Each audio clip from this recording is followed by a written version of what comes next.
ہیں کہ ہم اقبال کی اس سوچ اور فکر کے حوالے سے بات کر رہے ہیں جس نے نہ صرف امت مسلمہ میں بلکہ پوری دنیا میں انقلاب برپا کر دیا. زید صاحب، میں چاہوں گی کہ آپ ہمیں خود بتائیے کہ آج ہم اقبال کی پرسنالٹی کے حوالے سے کن نکات پر بات کریں گے؟ دیکھیے معروف، ہم پچھلے چند پروگراموں میں علامہ اقبال کی شخصیت کے مختلف پہلوؤں پہ بات کرتے چلے آئے ہیں. ہم اقبال پر ایمفسائز کیوں کر رہے ہیں؟ آج ہم تھوڑا سا اس بات کو پہلے دوبارہ دہرا لیں، اس کے بعد ان کی فکر اور سوچ کے حوالے سے آگے چلیں گے. علامہ اقبال اس قدر پراسرار شخصیت کے مالک تھے کہ ایک ناممکنات میں سے محسوس ہوتا ہے کہ ایک شخص میں اس قدر زیادہ علمی، فکری اور روحانی صلاحیتیں کیسے جمع ہو سکتی ہیں. ایک طرف اب علامہ اقبال نے کیا اس امت اور ملت کے ساتھ، اس وقت کو ذہن میں رکھیے جب ایک نیا ورلڈ آرڈر ڈیفائن کیا جا رہا تھا. یہ بات ہم پہلے واضح کر چکے ہیں کہ پہلی جنگ عظیم کے بعد ایک نیا ورلڈ آرڈر قائم کیا گیا تھا جو آج تک جاری ہے. یعنی 100 سال ہو چکے ہیں تقریباً اس نظام کو قائم کیے، کہ جس میں ایک طرف تو دنیا کا جغرافیہ اور نقشہ تبدیل کیا گیا، دوسری طرف کیپٹلسٹ اور کمیونسٹ اکنامک بلاکس تیار کیے گئے، جس میں ڈیموکریسی اور ڈکٹیٹرشپ کا فرق تیار کیا گیا، جس میں امت مسلمہ کو تقسیم کر کے بالکل کچل دیا گیا کہ نہ وہ سیاسی طور پہ، نہ مذہبی طور پہ، نہ فوجی طور پر اور نہ ہی فکری طور پر کوئی قوت اور طاقت کے طور پر سامنے آ سکے. خلافت عثمانیہ کو توڑ دیا گیا. اس تاریخ دور میں جب امت مسلمہ غلام ہو چکی تھی مکمل طور پر، آئندہ آنے والے دور میں مسلمانوں کا کیا کردار ہونا ہے، مسلمانوں کے لیے کس طریقے سے ایک راستہ نکالنا ہے کہ نئے ورلڈ آرڈر میں، یعنی اس ورلڈ آرڈر کے ختم ہونے کے بعد 21ویں صدی میں جو نیا ورلڈ آرڈر بنے گا، جو آج ہم دیکھ رہے ہیں کہ بن رہا ہے، اس ورلڈ آرڈر کے لیے مسلمانوں کو تیار کرنا اور ایک انتہائی کمپلیکس جیو پولیٹیکل انوائرمنٹ میں ایسا راستہ نکالنا جو ناممکنات میں سے تھا. دیکھیے اس وقت خطرات کا عالم یہ تھا کہ اقبال واضح طور پر پورے مسلمان ہندوستان کے مسلمانوں سے کہہ رہے تھے کہ نہ سمجھو گے تو مٹ جاؤ گے اے ہندوستان والوں، تمہاری داستان بھی نہ ہوگی داستانوں میں. یعنی کیفیت یہ آ پڑی تھی کہ مسلمانوں کا نام و نشان بٹانے کی سازش کی جا چکی تھی. انگریز سامراج اپنی جگہ پہ، اس کے ساتھ ہندو سامراج شامل ہو گیا تھا، اور مسلمانوں کو اذان دینے پر پابندی، نماز پر پابندی. اس ملک میں جہاں 1000 سال یہ حکومت کرتے چلے آئے، اقبال نے بنیادی طور پر اس نئے ورلڈ آرڈر کے خلاف ریزسٹ کیا امت کو بیدار کرنے کے لیے. اور دوسرا جو ان کا ایک خوبصورت شعر ہے، وطن کی فکر ناداں قیامت آنے والی ہے، تیری بربادیوں کے مشورے ہیں آسمانوں میں. یعنی امت کے مسلمانوں کو اس وقت انہوں نے کہا کہ ایک قیامت برپا ہونے والی ہے تمہارے سروں پر، آسمانوں میں مشورے کیے جا رہے ہیں کہ مسلمانوں کو جڑ سے کاٹ دیا جائے. شیطانی قوتیں، شیطانی طاقتیں جو دنیا میں برٹش امپائر، برٹش کلونیلز اور ہندو ایکسٹریمسٹ کے روپ میں ہمارے ساتھ موجود تھیں. تو ایک طرف اقبال کا پہلا کام تو یہ تھا کہ اس پورے نئے ورلڈ آرڈر کو ڈیفائن کریں، ایکسپلین کریں، مسلمانوں کو سمجھائیں کہ اس کے خطرات تمہارے اوپر کیا مسلط ہو رہے ہیں، جس کی وجہ سے انہوں نے کیپٹلزم کو، کمیونزم کو، ڈیموکریسی کو، ڈکٹیٹرشپ کو، بینکنگ سسٹم کو، ایک تصور کو جو اس زمانے میں اس زمانے کے تازہ خدا تھے جو مسلمانوں کے ذہنوں پہ مسلط کر دیے گئے تھے، جو آج تک یقین کیجئے آج تک ان کے خطرات، یعنی آج بھی ہمارے بڑے بڑے دانشور جو ہیں وہ ڈیموکریسی اور کیپٹلزم میں پھنسے ہوئے ہیں، اور اس تمام خطرات کو، ان تمام فتنوں کے نعوذ باللہ ان کی عبادت کرتے ہیں. یعنی یہاں پہ حال یہ ہو گیا کہ شریعت کے مقابلے میں ڈیموکریسی اور ڈکٹیٹرشپ اور جمہوریت اور کیپٹل سسٹم کو ایکسپٹ کیا جاتا ہے. تو ان تمام تازہ خداؤں کو جو اس دور میں پیدا کیے تھے، اقبال نے پہلے تو ان کو آئیڈینٹیفائی کیا، ریکگنائز کیا، کھول کے سامنے رکھ دیا. دوسرا، ایک منتشر قوم کو آئیڈیالوجی دی، پہلے اس کو فکر اور سوچ دی کہ تم کس قدر غیرت مند قوم ہو، کیسی دلیر قوم ہو، تمہارا مستقبل کتنا شاندار ہے.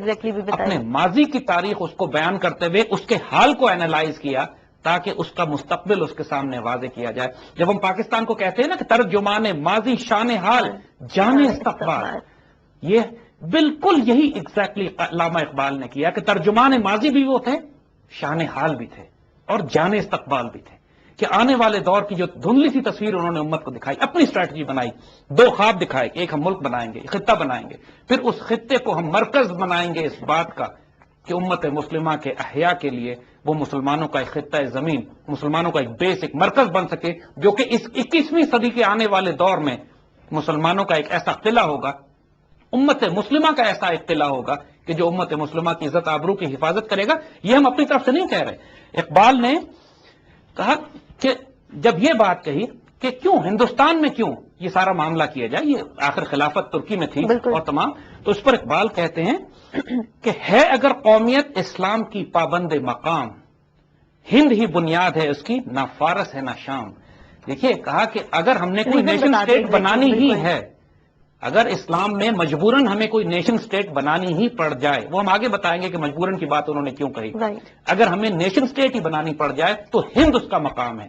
یہ مسلمانوں کے لیے ایک نیشن اسٹیٹ، ایک ریوائولسٹ کانسیپٹ جو ہے وہ ہند سے شروع ہوگا، نہ فارس سے شروع ہوگا نہ شام سے شروع ہوگا. اور کیوں؟ اس کی وجہ وہ یہ بتاتے ہیں، چاک اجڑے گلستان کی نہ ہو کیوں کر زمین، خانقاہ عظمت اسلام ہے یہ سرزمین.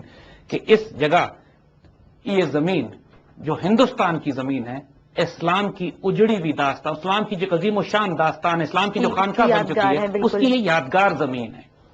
اور مجبوراً اگر ہمیں کوئی نیشن اسٹیٹ بنانی بھی پڑتی یہیں ہے سے آغاز تو اس ہوگا کا اس کا آغاز exactly۔ بھی ہم ہندوستان سے کریں گے. اقبال نے جو تصور دیا، اس کے بعد نہ صرف آئیڈیالوجی کریٹ کی، الہ آباد کے ایڈریس لے کے، اس سے پہلے جو قوم کو بیدار کیا، پھر قوم تیار کی، آئیڈیالوجی بھی دی اور قوم کو بھی تیار کیا، اور پھر لیڈر تلاش کیا. پیچھے پیچھے گئے قائد اعظم کے، قائد اعظم کو لے کر واپس آئے، Exactly، ان کی identify تربیت کیا، کی، بالکل۔ ان کی تربیت کی. اللہ قائد اعظم نے مجبور ہو کے ان کے انتقال پر کہا کہ میرے پیچھے سب سے بڑی روحانی طاقت، وہ مفکر، وہ دانشور جس نے مجھے آج محمد علی جناح سے قائد اعظم بنا دیا، علامہ اقبال ہیں. اتنا بڑا احسان علامہ اقبال کا کہ مسلمانوں کو اس کفر کے پورے تازہ خداؤں کی تفصیل بھی واضح بیان کی، نظریات اور سوچ اور آئیڈیالوجی بھی دی، قوم کو بھی متحد کیا، لیڈر کو تیار کیا، پھر لیڈر اور قوم کو ملا دیا. جب لوگوں نے کہا کہ ہم آپ کی زندگی کی دعا کرتے ہیں تو مسلمانوں کو پیغام بھیجا کہ اب میری زندگی کی دعا نہ کرنا، اب محمد علی جناح قائد اعظم کی زندگی کی دعا کرو کہ آگے انہوں نے لے کہ کے چلنا، آگے exactly۔ تمہاری قیادت انہوں نے کرنی ہے. اتنا بڑا ظرف، اتنا بڑا کردار. اور اس کے بعد اگلے پہلو پہ آئیے، یہ تو جیو پالیٹکس ہو گئی، یہ تو ایک ہسٹورین، ایک فلاسفر، ایک تھنکر، ایک آئیڈیولوگ کا رول ہو گیا. رائٹ۔ مگر اقبال کے وجود میں جو ہم کو غیر معمولی روحانی پہلو نظر آتا ہے کہ جہاں پہ Spiritualism۔ جو اسپرچل پہلو، یعنی ایک طرف وہ بات کر رہے ہیں ڈیموکریسی اور ڈکٹیٹرشپ اور کیپٹلزم کی، بالکل۔ اور ایک طرف روحانیت اور معرفت کا وہ مقام ہے کہ خودی کی جلوتوں میں، مصطفائی خودی کی خلوتوں میں، کبریائی زمین و آسماں و کرسی و عرش خودی کی زد میں ساری خدائی، یہ قرآن کی ایسنس اور حکمت کی معراج ہے. اور اس مقام پر اس نگاہ، اس درویش کی نگاہ پہنچی ہوئی تھی کہ انسان حیران ہوتا ہے کہ وہ جیو پالیٹکس تھے یا ایک فقیر وقت تھے. اس میں انسانی تغیر میں انسان حیرانی میں رہتا ہے کہ وہ وجود تھا کیا. حکیم الامت کے حوالے سے زید صاحب ہماری گفتگو کا سلسلہ یہیں سے جاری رہے گا. وقت ہوا چاہتا ہے ویورز ایک بریک کا، بریک کے بعد دوبارہ حاضر ہوتے ہیں.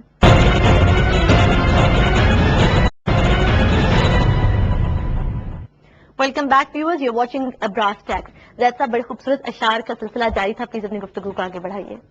تو بنیادی طور پر جس چیز کی طرف ہم ایمفسائز کر رہے ہیں وہ یہ کہ اقبال کی شخصیت کو سمجھنے کے لیے تو ہمیں برسوں درکار ہوں گے. ان کی صرف شاعری کے جو بنیادی طور پر ہم نے یہ سیگمنٹس کیے ہیں، یعنی ایک طرف جو تمام ان کے کلام اقبال کو اٹھا کے آپ دیکھیے تو ایک طرف تو وہ بات کر رہے ہیں اس جدید دور کے تمام تقاضوں کو ایکسپوز کرنے میں کہ دشمنوں کی جو سازشیں مسلمانوں کے خلاف ہو رہی ہیں، جو تازہ خدا بنائے ہوئے ہیں، کیپٹلزم، کمیونزم، ڈیموکریسی، نیشنلزم اور اس قسم کے سارے فلسفے جو مسلمان امت پر مسلط کر دیے گئے تھے، ان کو ایکسپوز کیا. اس کے مقابلے میں انہوں نے ہمیشہ آلٹرنیٹ آئیڈیالوجی دی ہے. قرآن و سنت اس بارے میں کیا کہتی ہے، لاجیکلی ڈیفائن کیا ہے. حضور صلی اللہ علیہ وسلم نے اس کے بارے میں کیا بتایا ہے، ہمارے اسلاف نے کیا کیا، ہمارے بزرگ کیا کر کے گئے تھے، اسلامی معاشرت اور نظام کیا ہوتا ہے. دوسرے ساتھ ساتھ جیو پالیٹکس جس میں قوم کی تبدیل کی جا رہی ہے، جس میں اسٹریٹجی بلڈ کی جا رہی ہے، جس میں نئے ورلڈ آرڈر کو کاؤنٹر کیا جا رہا ہے. دوسری طرف ایک قوم کی تیاری کی جا رہی ہے، پھر ایک لیڈر کو ڈیفائن کیا جا رہا ہے، پھر لیڈر کی تربیت کی جا رہی ہے، پھر لیڈر اور قوم کو اکٹھا کیا جا رہا ہے، اور ساتھ ساتھ اس قوم کو یہ بتایا جا رہا ہے کہ اپنی عزت نفس، اپنی آبرو، اپنی ڈگنیٹی کو ریکلیم کر کے، جس کو انہوں نے خودی کا نام دیا ہے، اپنی خودی کو کس طرح اس کی حفاظت کر کے، کس طرح اس کو ڈیولپ کر کے تم وہ مقام حاصل کر سکتے ہو کہ تمہارے سامنے لفظ ناممکن ختم کر دیا جائے. یعنی اس مقام پہ تم پہنچ جاؤ کہ تقدیر کے بھی تم پابند نہ ہو. تقدیر کے پابند جمادات و نباتات، مومن فقط احکام الہی کا ہے پابند. اور اس مقام پر پہنچا دو مرد مومن کو، اس مقام پر انسان کی اسپرچولیٹی، اس کی روحانیت، اس کا وجود، اس کا اللہ سے تعلق ایسا قائم ہو جائے کہ ایک مقام پر تقدیر لکھنے سے پہلے خدا بندے سے خود پوچھے بتا تیری رضا کیا ہے. اللہ تعالیٰ بھی قلم روک لے کہ جو اس کا فقیر، جو اس کا جو مرد مومن، جو اللہ کا بندہ کہے گا مالک بھی وہی تقدیر میں لکھ دے گا اس کی. یہ مقام کیوں نہیں حاصل کیا جا سکتا؟ اقبال نے اتنا بڑا مقام دکھا دیا اس قوم کو کہ جو تقریباً جس کا نام و نشان دنیا سے مٹانے جانے کے قریب تھا. یہ ناممکنات تھی، یعنی یہ پریکٹیکل ہسٹوریکل امپاسبلٹی تھی، تاریخی طور پہ ناممکنات تھا جس کو اقبال نے، اللہ تعالیٰ نے اقبال کے ذریعے اچیو کروا دیا. تو اسی لیے ہم ان کو مسٹیریس کہتے ہیں، پراسرار. یہ جن غازی یہ تیرے پراسرار بندوں کی بات کرتے ہیں تو سب سے بڑے پراسرار یہ خود ہیں. اپنا راز آج تک چھپا کے چلے گئے، کسی کو بتایا نہیں کہ کس مقام سے ان کو فیض ملتا تھا، کس مقام سے ان پر کرم ہوتا تھا، اور کہاں سے ان پر وہ نزول ہوتے تھے کہ جس کے بعد انہوں نے اس امت کو بیدار کرنے کے لیے اس قدر حکیم الامت نے تشخیص کی، امت کی صرف تشخیص ہی نہیں کی بلکہ بذات خود اس امت کو اس مقام تک پہنچانے کا راستہ بتا دیا جو آج ہمارے لیے اس طرح ویلڈ ہے جیسے 20ویں صدی کے شروع میں ہمارے آباء و اجداد کے لیے تھا. ایبسلیوٹلی اوتھینٹک، اسی طرح اوتھینٹک. اور اب بالکل ان کا کہا ہوا نیا ورلڈ آرڈر تیار ہو رہا ہے. بالکل آج اللہ کے فضل سے وہ پاکستان جو انہوں نے بنایا تھا، جو اس وقت ناممکنات لگتا تھا، آج ایک اسلامک نیوکلیر پاور ہے. آج کمیونسٹ سسٹم ختم ہو چکا ہے. وہ جو ابلیس کی مجلس شورا نے کہا تھا کہ آنے والے دور کا فتنہ اسلام ہوگا، آج اسلام ان کے لیے فتنہ بن کے سامنے کھڑا ہوا ہے. اور کفر کا پورا نظام جو کیپٹلسٹ سسٹم جو خود تباہ ہو رہا ہے، کیونکہ کیپٹلسٹ اکنامک ماڈل کو انہوں نے خود کہا تھا کہ یہ تہذیب اپنے خنجر سے آپ خودکشی کرے گی. گیا دور سرمایہ داری، گیا تماشا دکھا کے مداری گیا. یعنی ایک عجیب و غریب بات لگتی ہے کہ جس دور میں کیپٹلسٹ سسٹم عروج پہ ہے، علامہ اقبال کہہ رہے ہیں کہ گیا دور سرمایہ داری گرا، کیپٹلسٹ سسٹم ختم ہو چکا، دکھا کے تماشا مداری گیا. وہ اور اس کو انہوں نے مداری کہا ہے، ایک سرکس کریٹ کیا ہوا ان لوگوں نے. اور اس وقت 1920s میں 1925 میں کہہ رہے ہیں کہ گراں خواب چینی سنبھلنے لگے، ہمالہ کے چشمے ابلنے لگے. یعنی آپ سوچئے اٹ از این امپاسبلٹی کہ 1930s میں تو چینی بھنگ پی کے بے ہوش پڑے ہوتے تھے. ویژن کی بات ہے. اور اس وقت یہ علامہ اقبال کہہ رہے ہیں کہ گہری نیند میں سوئے ہوئے چینی بیدار ہو چکے ہیں اور ہمالہ پہاڑ کے چشمے ابلنے لگے ہیں، اور مشرق کی تہذیب اب اٹھے گی اور آئندہ آنے والے وقتوں میں ایسٹرن سویلائزیشنز مقابلہ کریں گی مغرب کو. اور آج دیکھیے 100 سال کے بعد چین تو ہمارے بعد آزاد ہوا ہے. ایگزیکٹلی. اور آج دیکھیے کہ گراں خواب چینی سنبھلنے لگے، ہمالہ کے چشمے ابلنے لگے. اس وقت جب نام و نشان چین کا دنیا میں نہیں تھا، بنا ہی نہیں تھا چین پاکستان کی طرح، اس وقت یہ ان ساری باتوں کو کہ تماشا دکھا کے مداری گیا دور سرمایہ داری گیا. یہ شخص، یہ وجود، یہ درویش پراسرار 100 سال آگے دیکھ رہا ہے. اور اسی وجہ سے ہم کہتے ہیں کہ اقبال کو جس قوم نے نہیں پڑھا وہ بدنصیب ہو جائے گی. ہمارے بارے میں جو پلاننگ ہمارے خلاف کی جا رہی ہے آسمانوں میں، جو اس وقت کی جا رہی ہے، سب کھول کر چلے گئے ہمارے وہی ساری بات واضح کر کے چلے. مانتے ہیں ہم کہ اقبال کی شاعری ذرا اردو میں مشکل اردو لگتی ہے آج کے دور میں لوگوں کو، لیکن اردو پڑھنی پڑے گی ہمیں دوبارہ. اسی لیے اردو کو ریوائز کرنا پڑے گا، کیونکہ اگر عربی نہیں پڑھی تو ہمارا 1400 سال کا لٹریچر، تہذیب، دین، تمدن غائب. اسی طرح سب کچھ فارسی میں موجود ہے، ہماری تہذیب و تمدن. اب ہماری باقیات، آخری زبان اسلام کی جو باقی رہ گئی ہے وہ اردو ہے. اگر اردو کو بھی بھلا دیا، اردو کو بھی گما کے بیٹھ گئے تو اس کے بعد پھر ہمارا نشان بھی نہ ہوگا داستانوں میں. اس کے بعد ہمارے ساتھ وہی سب کچھ ہوگا، اللہ نہ کرے، خدا نہ کرے، جو کہ نہیں ہوگا انشاءاللہ. لیکن ہمیں اسی لیے اقبال کو ہم نے ریوائیو کرنا ہے. ہم صرف اقبال کے چند اشعار، ان کی صرف اس پوری آئیڈیالوجی کا جس کا ہم نے ذکر کیا اس کے ریفرنسز ہم دیں گے، لیکن اس کا مطلب یہ نہیں کہ کلام اقبال ہم یہاں مکمل کر لیں گے. وہ بہت بڑی داستان، بہت بڑا ایک ویژن اور ایک آئیڈیالوجی اور ایک فلسفی ہے جس کو مجموعی طور پر قوم کے میڈیا کو، تھنکرز کو، دانشورز کو ریوائیو کرنا ہے. اقبال کے بارے میں بھی کنفیوژن کریٹ کیے جا رہے ہیں آج کل، جس طرح قائد اعظم کے بارے میں کنفیوژن کریٹ کیے جا رہے ہیں. لیکن ہر حال میں علامہ اقبال کو ریوائیو کرنا ہے. اور جو ہم علامہ اقبال کی تصویر آپ کے سامنے دکھا رہے ہیں، اس کو سامنے رکھتے ہوئے اقبال کے کلام کو پڑھیے گا تو انشاءاللہ آپ کے وجود میں ناممکن ہے کہ تبدیلی نہ آئے، ناممکن ہے کہ انقلاب برپا نہ ہو جائے. میجیکل ایفیکٹ ہوتا ہے اقبال کے کلام کا. انسان کا خون گرم ہونے لگتا ہے، جوش مارنے لگتا ہے، اس کی زندگی کے تصورات بدل جاتے ہیں. یہ صرف الفاظ نہیں ہیں، ان میں اللہ نے برکت بھی رکھی ہوئی ہے. ان کو آپ اگر پڑھیے تو اقبال کی شاعری بذات خود قرآن ہے. قرآن کا ایسا ٹرانسلیشن ہے جس طرح فارسی زبان میں مثنوی مولانا روم کو کہا جاتا تھا حسب قرآن در زبان پہلوی، یعنی قرآن پاک کی تشریح ہے فارسی زبان میں، مثنوی مولانا روم کے بارے میں کہا جاتا. اور اردو میں ہم کہیں گے کہ قرآن کی جو سب سے خوبصورت نظمیاں پوئٹری میں تشریح جو کی گئی ہے وہ پھر کلام اقبال ہے. تو اسی حوالے سے آج ہم اقبال کے جن کانسیپٹس کی بات کریں گے، دا کانسیپٹ آف نیشنلزم، اور پھر اس کو وہ کس طرح بلڈ کرتے ہیں. جیسا کانسیپٹ آف نیشنلزم کی بات کریں گے ہم اس بریک کے بعد. ویورز بریک کے بعد آپ سے دوبارہ ملاقات ہوتی ہے.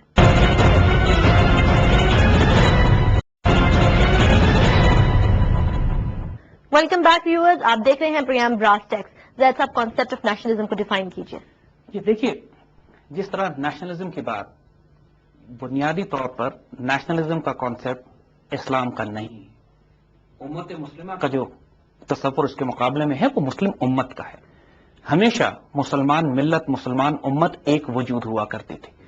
جو نیشنلزم کا آج کانسیپٹ ہے کہ ملکوں کو، انسانیت کو چھوٹے چھوٹے نقشوں میں، جغرافی میں تقسیم کر کے ہر ایک کا اپنا جھنڈا، اپنا نام، الگ پاسپورٹ، الگ کرنسی، انسانیت کو چھوٹے چھوٹے ڈبوں میں محدود کر دیا جائے، چھوٹے چھوٹے جغرافیائی خطوں میں تقسیم کر دیا جائے، یہ تصور دین کا ہے ہی نہیں.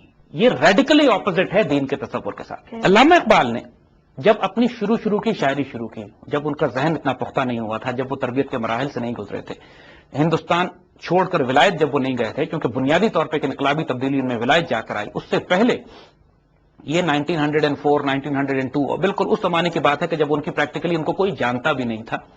اس وقت انہوں نے کچھ شاعری ایسی کی جو انڈین نیشنلزم کے حوالے سے تھی، یعنی سارے جہاں سے اچھا ہندوستان ہمارا، ہم بلبلیں ہیں اس کی، یہ گلستان ہمارا. مذہب نہیں سکھاتا آپس میں بیر رکھنا، ہندی ہیں ہم، وطن ہے ہندوستان ہمارا. دلچسپ بات یہ ہے کہ آج بھی انڈیا میں جو انڈینز ہیں وہ اس ترانے کو پڑھتے ہیں اور اپنے آپ کو انڈین نیشنلزم کی طرف اس کے ساتھ لے کے جاتے ہیں. لیکن یہ وہی اقبال تھے جو 1906 میں جب یوکے جاتے ہیں تو وہاں کی جو اسلامک سوسائٹی سے ان کا واسطہ پڑتا ہے تو پہلے اس کا نام بدل کے پین اسلامک سوسائٹی رکھتے ہیں. ان کی فکر اور سوچ بڑی تیزی سے تبدیل ہو رہی تھی اس دور میں، اور یہی وہ اقبال ہیں کہ جب واپس آنے کے بعد شاعری کرتے ہیں تو کہتے ہیں کہ چین و عرب ہمارا، ہندوستان ہمارا، مسلم ہیں ہم، وطن ہیں سارا جہاں ہمارا، توحید کی امانت سینوں میں ہے ہمارے، آسان نہیں مٹانا نام و نشان ہمارا. تو دیکھیے یہاں پہ ہندوستان ہمارا سے نکل کر مسلم ہیں ہم، وطن ہے سارا جہاں ہمارا. Concept of pan Islamism, concept of ملت اور امت، کانسیپٹ کے دین کی بنیاد پر ہم آپس میں منسلک ہیں ایک دوسرے کے ساتھ. اور یہاں پر انہوں نے جب وطن کا لفظ بھی استعمال کیا ہے تو ساتھ واضح کر دیا ہے کہ جب میں وطن کا لفظ استعمال کرتا ہوں تو پھر میری مراد یہ ویسٹرن کانسیپٹ آف نیشنلزم نہیں ہے. یہاں پر بڑا واضح کرتے ہیں، وہ بڑا دلچسپ اور بڑا غیر معمولی تصور ہے. کہتے ہیں کہ گفتار سیاست میں وطن اور ہی کچھ ہے، ارشاد نبوت میں وطن اور ہی کچھ ہے. کہتے ہیں کہ جب سیاست کی، آج کل کی ماڈرن جیو پالیٹکس میں، ماڈرن پولیٹیکل آئیڈیالوجی میں اور سیاسی تصورات میں جب وطن کی بات کی جاتی ہے تو وہ اور چیز ہے. جب نبوت کے الفاظ میں ہم وطن کی بات کرتے ہیں تو ہماری مراد اور چیز ہے اس سے. تو لہٰذا یہاں پر جب اقبال وطن کا لفظ استعمال کرتے ہیں تو اس سے مراد یہ ماڈرن کانسیپٹ آف نیشنلزم نہیں ہے جو امت کو تقسیم کرتا ہو. یہ شناخت کی حد تک تو قبول کرتے ہیں، جو ان کا خوبصورت شعر ہے کہ تو ابھی راہ گزر میں ہے، قید مقام سے گزر، مصر و حجاز سے گزر، فارس و شام سے گزر.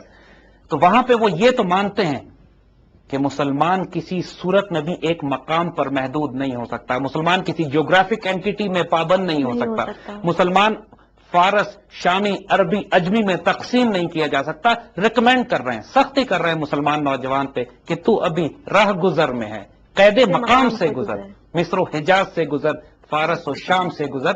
لیکن پھر جب وہ یہ بات کرتے ہیں کہ اگر وطن کی ڈیفینیشن ہمیں اتنی ہی دینی ضروری ہے تو جو بات کہی کہ اگر قومیت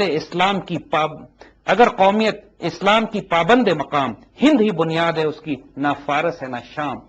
تو مطلب کہنے کا ان کو یہ تھا، جو مفہوم جو وہ دینا چاہتے تھے کہ جس طرح مدینے کی ریاست بنائی گئی، مسلمان مکے کو چھوڑ کر مدینے میں گئے، حضور کو مکے سے بھی بہت پیار تھا، مکے سے محبت کرنا کوئی ایمان کے خلاف نہیں تھا. مدینہ تشریف لے گئے، مدینے کی ایک اسلامی ریاست بنی، اس ریاست نے پھیل کر بعد میں چین سے لے کر یورپ تک پھیلنا تھا، لیکن مرکز مسلمانوں کا مدینے کی ریاست تھی. تو ایک ریاست کا بننا اور اس سے محبت کر کے اس کی حفاظت کرنا اسلام کے تصور کے خلاف نہیں ہے. یہ وہ نیشنلزم نہیں ہے کہ جس کو مغرب آج مسلط کرتا ہے. وہی مدینے کی ریاست جس کی بنیاد ایک آئیڈیالوجی، ایک تصور، ایک فکر پر بنی تھی.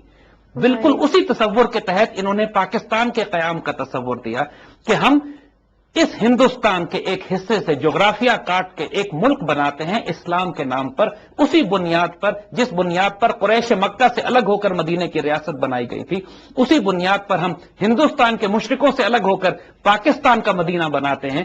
کہ جہاں پر ہم امت مسلمہ کی آغاز کے اس کے عروج کی اس کی خلافت علی منہاج النبوہ کی بنیاد رکھیں گے. یہاں پر جب یہ وطن کی بات کرتے ہیں تو یہ اس کانسیپٹ آف نیشنلزم سے بالکل مختلف ہے. جہاں وہ کہتے ہیں کہ اگر ضروری ہے کہ ہم لفظ وطن استعمال کریں تو بنیاد پر ہند میں پڑے گی اس کی. پھر اس کے بعد وہ وطن، یہ ملک جو بنے گا، یہ پاکستان، جس کی اساس اللہ اس کے رسول صلی اللہ علیہ وآلہ وسلم کے دین پر ہوگی، جو امت مسلمہ کو بیدار کرنے کا پہلا زینہ بنے گا. کیونکہ ساتھ ساتھ دیکھیے اقبال کی تمام شاعری کو سامنے رکھی، صاف صاف وہ یہ کہتے ہیں کہ آبرو باقی تیری ملت کی جمعیت سے تھی، جب یہ جمعیت گئی دنیا میں رسوا تو ہوا. دیکھیے صاف صاف واضح کر رہے ہیں مسلمان کو، دیکھو تمہاری عزت اس وقت تھی جب مسلمان امت اور ملت اکٹھے تھے.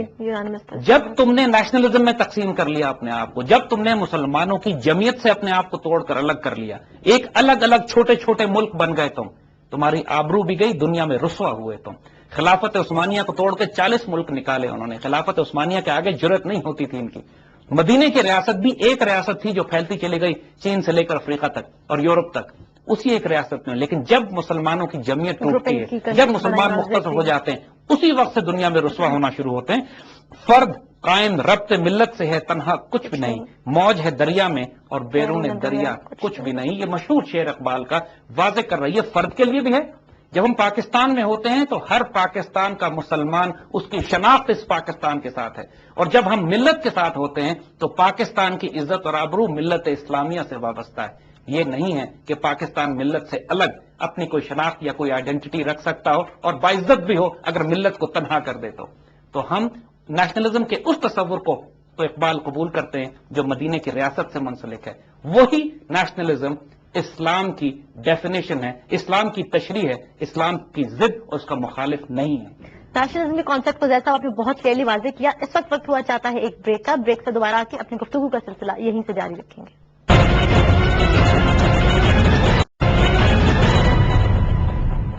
ویلکم بیک ویورز، آپ دیکھ رہے ہیں پروگرام براس ٹیکس. سید صاحب نیشنلزم کے حوالے سے کچھ اور مزید اگر آپ اضافہ کرنا چاہیں گفتگو میں. دیکھیے اقبال کی کتاب جو reconstruction of religious thought in Islam ہے، اس کے اندر انہوں نے مزید تفصیل سے نیشنلزم کو ڈیفائن کیا ہے. ان کے مطابق، اقبال کے فلسفے کے مطابق، کہ اب جبکہ امت مسلمہ تقسیم ہو گئی ہے اور حقیقت اور ریالٹی یہ ہے کہ اب امت مسلمہ کو اکٹھا کرنے میں بڑی محنت اور بڑا وقت لگے گا. جو پریگمیٹک ریالٹیز ہیں اس کو ہمیں دیکھنا پڑے گا. مثال کے طور پر ایک زمانہ تھا کہ جب یہ علماء میں مسلمان امت میں فتوے تھے کہ خلافت صرف قریشی کے پاس ہو سکتی ہے، یعنی عرب قریش کے جو ہیں خلافت صرف انہی کے پاس ہو سکتی ہے، چاہے بنو امیہ ہو، بنو عباس ہو. لیکن ایک دور آیا کہ جب قریشی باقی ہی نہیں بچے خلافت سنبھالنے کے لیے، یعنی جب عباسی خلافت تباہ و برباد ہو جاتی ہے، تو اس کے بعد باقاعدہ اس وقت کے علماء نے فتوے دیے کہ اس وقت حالات کے تقاضے یہ ہیں کہ دین کی مصلحت، دین کی عزت اور آبرو کی حفاظت کے لیے ضروری ہے کہ غیر قریشی کو بھی خلافت دی جا سکے. جبھی خلافت عثمانیوں کی طرف بھیج دی گئی اور ترک مسلمان جو قریشی نہیں تھے، جنہوں نے خلافت اسلامیہ کا ذمہ داری اٹھائی اور کئی سو سال تک امت کی عزت اور آبرو کے محافظ بنے رہے. تو یہ زمانے جدید دور کے زمانوں کے تقاضوں کے مطابق تشریح اور اجتہاد وقت کے علماء نے کیا ہے. اقبال نے بھی جو کانسیپٹ دیا وہ یہ کہ اب چونکہ امت نیشن سٹیٹس میں توڑ دی گئی ہے اور ہمارے پاس ابھی اتنی طاقت اور صلاحیت موجود نہیں ہے کہ ہم اکٹھا کر کے ایک دوبارہ سے امت اور دوبارہ اس کو ملت بنا سکیں، امت بنا سکیں، تو کم از کم ہر مسلمان سٹیٹ اپنی جگہ پہ اپنے آپ کو مستحکم کرے، جو جس حد تک مستحکم کر سکتا ہے اکنامکلی، سیاسی طور پر، پولیٹیکلی، ملٹریلی، تعلیم، ایجوکیشن کے لحاظ سے، سائنس اینڈ ٹیکنالوجی کے لحاظ سے. اس کے بعد یہ ساری قومیں آپس میں مل کر متحد ہو کے ایک یونین بنائیں، ایک بلاک بنائیں، جو آہستہ آہستہ دوبارہ اس مسلمان مرکز کی طرف چلے گا. امت کا کانسیپٹ دوبارہ ریوائو کریں. ایک ہوں مسلم حرم کی پاسبانی کے لیے، نیل کے ساحل سے لے کر تابہ خاک کاشغر. یہ بات ان کی دعا ہے نہیں، ابھی ہوئے نہیں ہیں، لیکن انہوں نے دعا کی ہے کہ ایک ہو مسلم حرم کے پاسبانی کے لیے. اور پھر جو دوسری دعا انہوں نے کہی تھی کہ تہران ہو اگر عالم مشرق کا جنیوا، شاید کہ اقوام عالم کی تقدیر بدل جائے. کہ آنے والے دور میں مسلمانوں کو ایک گائیڈ لائن انہوں نے دے دی ہے کہ آپ نے دوبارہ امت کی طرف، اس نیشن سٹیٹ کے کانسیپٹ سے نکل کر دوبارہ امت اور ملت کی طرف رجوع کرنا ہے اور ملت بننا ہے.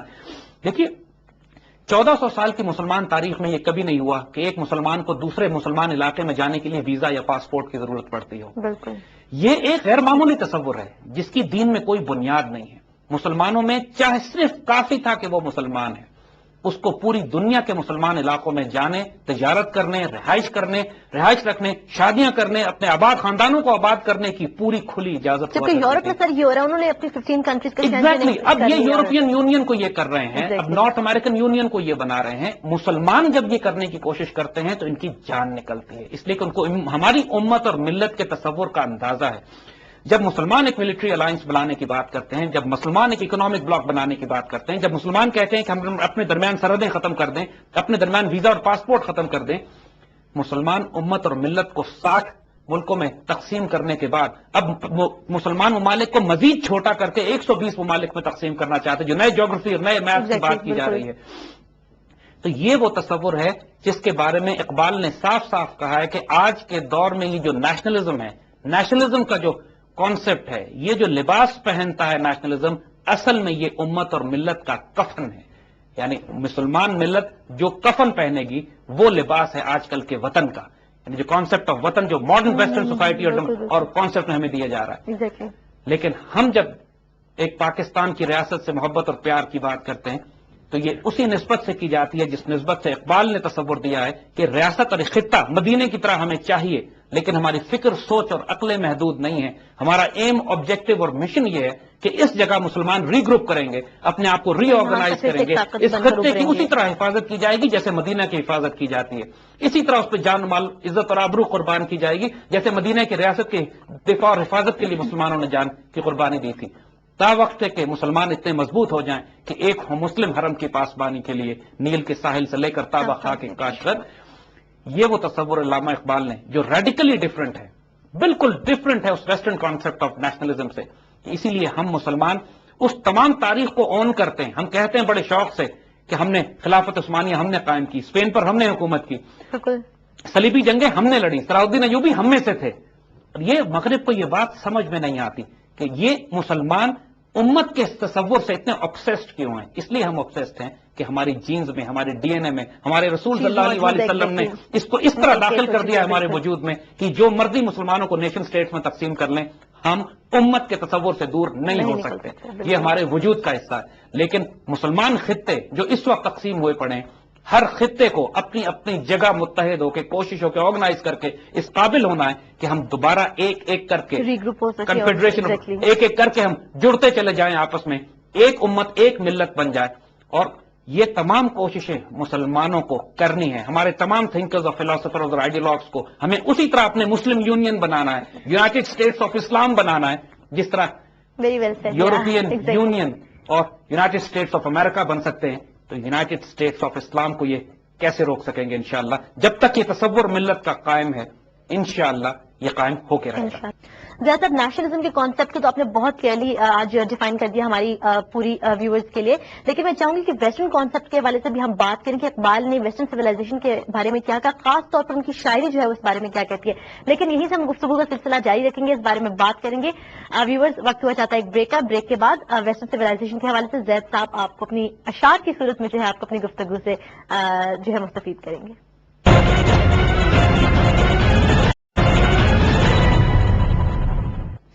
ویلکم بیک ویورز، آپ دیکھ رہے ہیں پروگرام براس ٹیک۔ زید صاحب، جیسا کہ بریک پہ جانے سے پہلے ہم نے بات کی ویسٹرن سویلائزیشن کے حوالے سے، بتائیے اقبال کا کیا آئیڈیا تھا اس بارے میں؟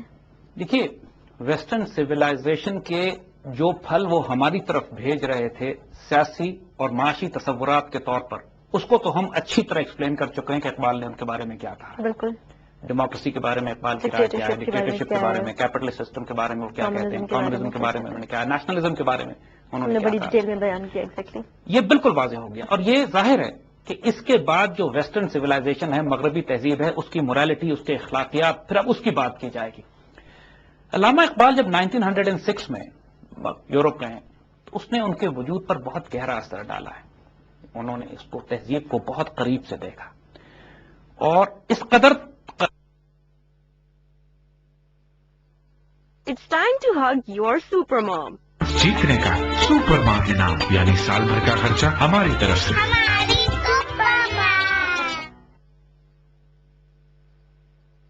قریب سے دیکھا کہ لٹرلی اقبال کو بھی ابکائی آ گئی۔ انہوں نے جب یہ دیکھا کہ وہاں ماں، یہ خود اقبال کے الفاظ ہیں کہ ماں باپ اس وقت بچوں کا بیمہ کرواتے تھے، انشورنس کرواتے تھے اور پھر بچے کو خود قتل کر دیتے تھے کہ بیمے کی رقم حاصل کر سکیں.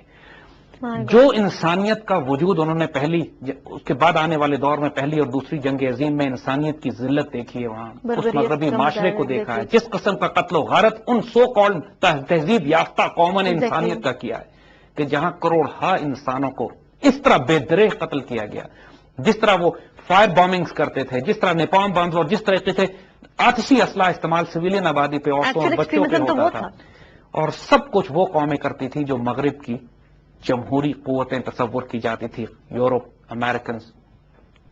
اور اس پوری تہذیب کو اتنے قریب سے دیکھنے کے بعد اقبال اچھی طرح سمجھ چکے تھے کہ یہ تہذیب اپنے خنجر سے آپ خودکشی کرے گی. ان کا وہ مشہور شعر کہ تمہاری تہذیب اپنے خنجر سے آپ ہی خودکشی کرے گی, جو شاخ نازک پہ آشیانہ بنے گا ناپائیدار ہوگا. تو جو کچھ تم کر رہے ہو اس وقت, اس کا انجام چند سال تو تم مزے کر لو گے, چند سال تو دنیا میں تباہی مچا لو گے, لیکن تمہارا انجام بڑا بدترین ہونے والا ہے. اس کی بنیاد ہی نہیں ہے. وہ معاشرہ جس کی بنیاد دین پہ نہ ہو, جس کی بنیاد اخلاقیات پہ نہ ہو, morality پہ نہ ہو, بدکاری, فحاشی, برائی پہ ہو, سود اور ربا اور قتل و غارت کے اوپر ہو, وہ آشیانہ نہیں چلتا زیادہ. آج یورپ کا حال دیکھ لیجئے کہ حال یہاں پہ یہ ہے کہ باپ بچوں کو نہیں پہچانتے, بچے باپ کو نہیں جانتے, فیملی لائف ٹوٹ کے الگ ہو چکی ہے, تباہ برباد ہو گیا ہے وہ معاشرہ. کوئی تہذیب اب صرف ان کے پاس فوجی طاقت رہ گئی اور تھوڑی سی معاشی طاقت ہے, جس کی بنیاد پہ دنیا میں یہ تباہی تو مچا سکتے ہیں, دنیا کو ہدایت نہیں دے سکتے. تو اقبال نے جب ویسٹ کے بارے میں کہا کہ تو نے کیا دیکھا نہیں مغرب کا جمہوری نظام, کیا تم نے, اور یہ 1918, 1920, 21 کی بات ہے کہ جب سو کال پوری دنیا میں اس کے مقابلے پہ اسی کا غلبہ تھا. بالکل. کیا تو نے دیکھا نہیں مغرب کا جمہوری نظام, چہرہ روشن اندروں چنگیز سے تاریک تر, کہ ظاہر میں تو تمہیں بڑا بریلینٹ, بڑا روشن نظر آتا ہے, لیکن اس کا اندروں چنگیز سے تاریک تر ہے, جس نے پہلی اور دوسری جنگ عظیمیں دیکھی ہیں, اور اس کے بعد دوسری جنگ عظیم کے بعد سے آج تک 10 کروڑ انسان انہوں نے صرف دنیا میں قتل کروائے, جبکہ کوئی جنگ عظیم بھی نہیں ہوئی ہے. تو پھر یہ ان کا ظاہر روشن اور اندرون جو چنگیز سے تاریک تر تھا, اس کو اقبال نے پوری طرح پوری قوم کے آگے واضح کرنے کی کوشش کی. ہے وہی ساز کہن مغرب کا جمہوری نظام, مغرب کا جو جمہوری نظام ہے جس کو ہم ڈسکس کر چکے ہیں کہ وہی پرانا نظام ہے, وہی پرانا سارا سلسلہ, جس کے پردوں میں نہیں غیر از نوائے قیصری, تمہیں دیکھنے میں ڈیموکریسی اور لبرٹی, فرٹرنیٹی, ایکوالٹی نظر آتا ہے, لیکن حقیقت میں یہ ساری چنگیزی ہے, حقیقت میں سارے یہ قیصر و کسریٰ کے ظلم و ستم کے نظام ہے کہ جو دنیا میں مسلط کرنے جا رہے ہیں. اٹھا کر پھینک دو باہر گلی میں, نئی تہذیب کے انڈے ہیں گندے, الیکشن ممبری کونسل صدارت, بنائے خوب آزادی نے پھندے, میاں نجار بھی چھیلے گئے ساتھ, نہایت تیز ہیں یورپ کے رندے. دیکھیے بہت خوبصورت, یعنی اس نجار کہتے ہیں کارپینٹر کو جو لکڑی کاٹ رہا ہے, وہ کہہ رہے ہیں کہ جو لکڑی چیر رہا ہے وہ خود بھی ساتھ چھیلا چلا گیا, کہ یورپ کے جو اوزار ہیں, جو ویپنز ہیں, وہ اتنے تیز ہیں کہ جو استعمال کرے گا ان کو وہ خود بھی نوچا چلا جائے گا, خود بھی کاٹا چلا جائے گا. یہ ایسے بلیڈ ہیں یورپ میں جو الیکشن, کونسل, ممبری, democracy, freedom, liberty, freedom of expression, یہ سارے تصورات جو مغرب نے دیے ہیں, خاص طور پہ جو سب سے بڑا کانسیپٹ ان کا آزادی افکار, آزادی اظہار کے نام پہ, جس میں پریس جس کو کہتے ہیں کہ پریس آزاد ہو گئی, اور اس کے نتیجے میں جو انارکی اور کیوس معاشرے میں یہ پھیلاتے ہیں, جو بیڑا غرق کر کے رکھ دیا انہوں نے انسانیت کا, فحاشی, برائی, بدکاری, الحاد, کفر, شرک, اخلاقیات کو تباہ و برباد کر رہا ہے. یہ سب فریڈم آف ایکسپریشن کے نام پہ, جس میں دین کا مذاق اڑایا گیا, سفید اور سفید کو سیاہ. اور اس کو اقبال نے بڑا طنز کے ساتھ ان کو کہا ہے, بڑی, کہ آزادی افکار سے ہے ان کی تباہی. وہ تمام لوگ تباہ و برباد ہوں گے جو آزادی افکار کو قبول تو کر لیتے ہیں مگر رکھتے نہیں جو فکر و تدبر کا سلیقہ, جن کو فکر, تدبر, سوچ کا سلیقہ نہ ہو, جن کی عقل مؤدب نہ ہو, جن کا دل مؤدب نہ ہو, جو ادب نہ جانتے ہوں, جن کو یہ نہ معلوم ہو کہ انسانیت کا ادب, تہذیب, شائستگی, اخلاقیات کیا چیز ہوتی ہے. ان کو اگر آزادی افکار دے دو گے, ہر چیز 60 چینل کھول کے دے دو گے, کھول دو گے ان کے لیے کہ جو چاہو تم بولتے رہو. ہو فکر اگر خام تو آزادی افکار, اگر انسان کی فکر کمزور اور کچی ہو اور اس کو بولنے کی اجازت دے دی جائے, انسان کو حیوان بنانے کا ہے طریقہ. اس سے بڑھ کر واضح آج کل کی فریڈم آف پریس کے بارے میں اقبال کوئی اور انسان نہیں کہہ سکتا تھا. اس مغربی تہذیب کی جو یہ شکل علامہ اقبال نے انسان کو دکھائی کہ آج جو یہ جو democracy, freedom, Liberty, equality, freedom of press کے نام پر, آزادی کے نام پر پوری دنیا میں تباہی برپا کرتی جا رہی ہے, تہذیب اپنے خنجر سے آپ خودکشی کرے گی. لیکن ساتھ ساتھ اقبال کو اس تہذیب کی کچھ خوبیاں بھی معلوم تھیں. وہ باعث نہیں تھے اتنے کہ اس کی ہر خیر کو ریجیکٹ کر کے چلے جاتے. ایک بڑی غیر معمولی بات ہے, اس لیے کہ یہیں پہ وہ اقبال کا کیلیبر اور کلاس نظر آتی ہے کہ انہوں نے بڑا خوبصورت ان تمام لوگوں کو کہ جو مغربی تہذیب کو اڈاپٹ کرتے ہیں تو اس کے ان پہلوؤں کو اڈاپٹ کر لیتے ہیں جو ناپاک ہیں، ان کو ایڈریس کیا۔ حالانکہ اس کے آن دا کنٹری اچھے اس کی اچھائیاں بھی کچھ ہیں جو اڈاپٹ کی جا سکتی ہیں، اس کی ناپاکی کو قبول کیے بغیر۔ That's very interesting to know. اور یہ بہت غیر معمولی Exactly. کانسیپٹ ہے۔ اقبال نے سخت طنز کیا اس کے اوپر اور سخت اس پہ تکلیف، انہوں نے پوری قوم کو بیدار کیا کہ دیکھو تم مغربی تہذیب کو جب سمجھتے ہو کہ ویسٹ سے اگر ہم نے سائنس اینڈ ٹیکنالوجی اور تعلیم کو سیکھنا ہے تو یہ تم سے کون کہہ رہا ہے کہ ان کی بے حیائی، بے حجابی، ان کی شراب خوری اور ان کی اس کو بھی بدکرداری اپنا کو لو۔ بھی اپنے ساتھ قبول Exactly. کرو۔ ہمارے ہاں ویسٹرنائز ہونے کا مطلب، ہمارے ہاں ماڈرن ہونے کا مطلب ویسٹرنائز لیا جاتا ہے، بالکل جبکہ کانسیپٹ جو اقبال دے رہے تھے کہ تم ماڈرن بھی ہو سکتے ہو اور تم اپنی اخلاقیات اور اپنے کردار اور اپنے برقرار لباس کو رکھ مینٹین سکتے ہو۔ بھی کر Exactly. سکتے ہو۔ تمہیں کوئی ضرورت نہیں ہے کہ اپنی شکل و صورت بھی مغرب والوں کی طرح بناؤ اگر تم وہاں سے سائنس اینڈ ٹیکنالوجی اور فنون لینا چاہتے ہو تو۔ یہ ایک غیر معمولی تصور ہے، اس پر انشاءاللہ ہم آئندہ بڑی تفصیل سے بات کریں گے، کیونکہ ہمارے آج کے دور میں نوجوانوں کو جو بہت بڑی کنفیوژن یہ ہے کہ مغرب سے جب وہ سائنس اینڈ ٹیکنالوجی لینے کے لیے جاتے ہیں تو اس کے ساتھ کفر، الحاد اور اس کی وہ تہذیب بھی لے کر آتے ہیں جو ہمارے دین اور ایمان کا بیڑا غرق کر دیتی ہے۔ یہ نوجوان نسل کی پرابلم اس وقت بھی تھی اور آج بھی ہے، انشاءاللہ آئندہ اس پہ بات کریں گے۔ بہت شکریہ زید صاحب۔ ویورز آپ نے دیکھا کہ ہم نے آج دو ٹاپکس پہ مینلی ڈسکشن کی۔ نیشنلزم کے حوالے سے ہم نے اپنی گفتگو کو جاری رکھا اور ساتھ ہی ساتھ ہم نے اپنی گفتگو کا آج آغاز کیا ویسٹرن کانسیپٹ کے حوالے سے، جس کو اقبال نے بہت ڈیٹیل میں بیان کیا۔ جیسا کہ زید صاحب نے کہا انشاءاللہ اگلے پروگرامز میں ہم اپنی گفتگو کا سلسلہ یہی سے جاری رکھیں گے۔ تب تک کے لیے اجازت دیجیے، اللہ حافظ۔